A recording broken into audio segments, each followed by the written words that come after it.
Alright guys, my name is Goblin. Today we're going to be counting down the most overpowered items in classic World of Warcraft. I have a mix of items on this list. Some of them are overpowered simply because there is literally no better equivalent weapon choice or item choice. Some are on the list because you can obtain them ridiculously early in your gear progression and they just last you forever because they're literally as good as high-end raid gear. And then we have a few items which are just OP because of strange gimmicks in the game. And obviously I've excluded legendaries because I think, you know, they're pretty obvious. Just before I jump in guys, be sure to give me a quick follow on Instagram, on Twitch. I'm going to be streaming on Twitch much more often when a classic launches. For our first item we have a Darkmoon card with the capability of self-resurrection, the Twisting Nether card. It essentially replicates the effect of the Shaman's reincarnation ability. You have a 10% chance whenever you die to come back to life with 20% of your mana and 20% of your health. I've read comments about this item, funny enough, still working in TBC and working in the middle of arena matches, but nonetheless it's going to be very useful in PvP. For number 2 we have the trinket, the Swift Hand of Justice, which is the best in slot for every melee DPS very far into the vanilla content, probably until Nax. You are going to have this trinket for a long time, and the main reason for that is just weapon scaling. So I've read theory crafting posts arguing that this trinket is actually a competitive DPS trinket during TBC content before it got nerfed. The trinket has a chance to give you an extra weapon smack basically whenever you hit someone with a weapon, which is entirely determined by your current weapon damage, so the better weapons you get, the more powerful this trinket becomes. It is obtained from the last boss of Blackrock Depths, so very strong. By the way guys, if you've liked the video so far, please do take the time to give the video a quick like, because that really does help the channel out a lot. So the third item on this list, I basically wanted to find the most overpowered two-handed weapon in the game, and I came up with two options for that.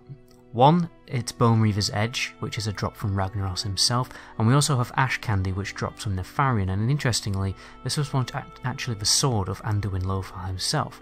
So, because Fury spec is the strongest spec for raiding, you are going to be dual wielding most of the time, and Arm's two-handed spec is actually rarely used in raids. So all of these big daddy two-handed weapons that drop in raids see most of their use actually in PvP. For instance, Bonereaver's Edge and Ashkandi, they are considered basically the strongest two-handed weapons in the game, but it's really up to debate which is better.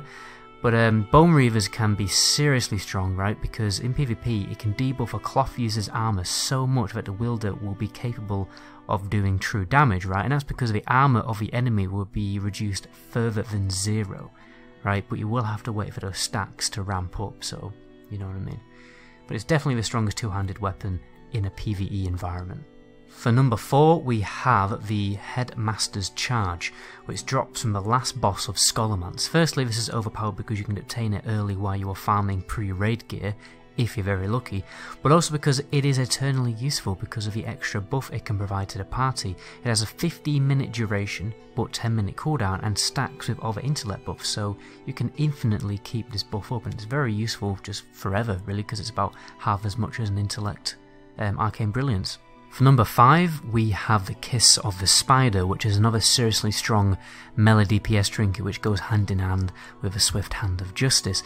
This is obtained from Myexna in Naxxramas, which has a static buff of 1% crit, 1% hit, but also a cooldown effect to increase melee attack speed by 20% for a whole 15 seconds. Right, trinkets barely last that long anymore in retail, and it's also on a very short 2-minute cooldown.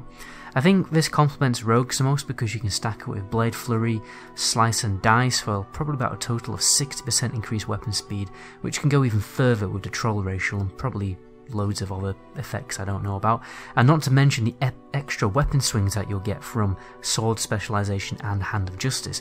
You'll be able to get your dagger speed probably below 1 second quite easily. For number 6 we have the Lionheart Helmet, which is obtainable very early on in your progression since it's actually a blacksmithing recipe that drops from some raid bosses. So it might take longer for you to obtain on a fresh server, but if the server's been out for a while, you'll probably be able to basically get this item as soon as you hit level 60 with enough money, and it'll basically last you for the entirety of vanilla, right? No headpiece can outmatch this because of a high hit chance of a high crit chance, which makes getting that hit cap a lot easier, because this is best in slot for Fury Warriors just forever, like, because the Dreadnought gear is obviously for tanks, the tier 3 set, so You get this item, it lasts you for the entirety of vanilla. Unfortunately that means you'll be looking at the same headpiece for the whole of the game, but oh well.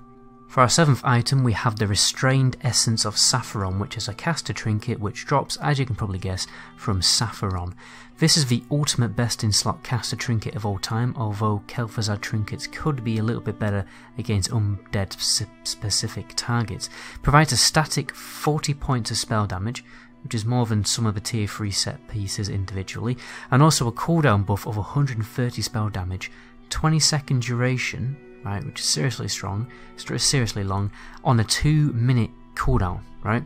This will mostly see its use in PvE, as you have to statically cast spells for up to 20 seconds to get the most advantage out of a trinket, but I can see it becoming extremely useful in really long Alterac Valley raid fights, where there's multiple enemies to grind down. For our 8th item, we are breaking the rules a little bit and talking about an entire tier set, which is the Dragonstalker set.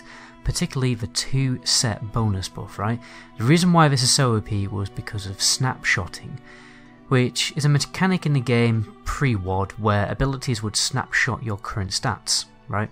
So the set bonus increased range attack power of Aspect of a Hawk by 20%, so the hunter would use Aspect of a Hawk with the 2 pieces equipped, and the increased buff would be snapshotted.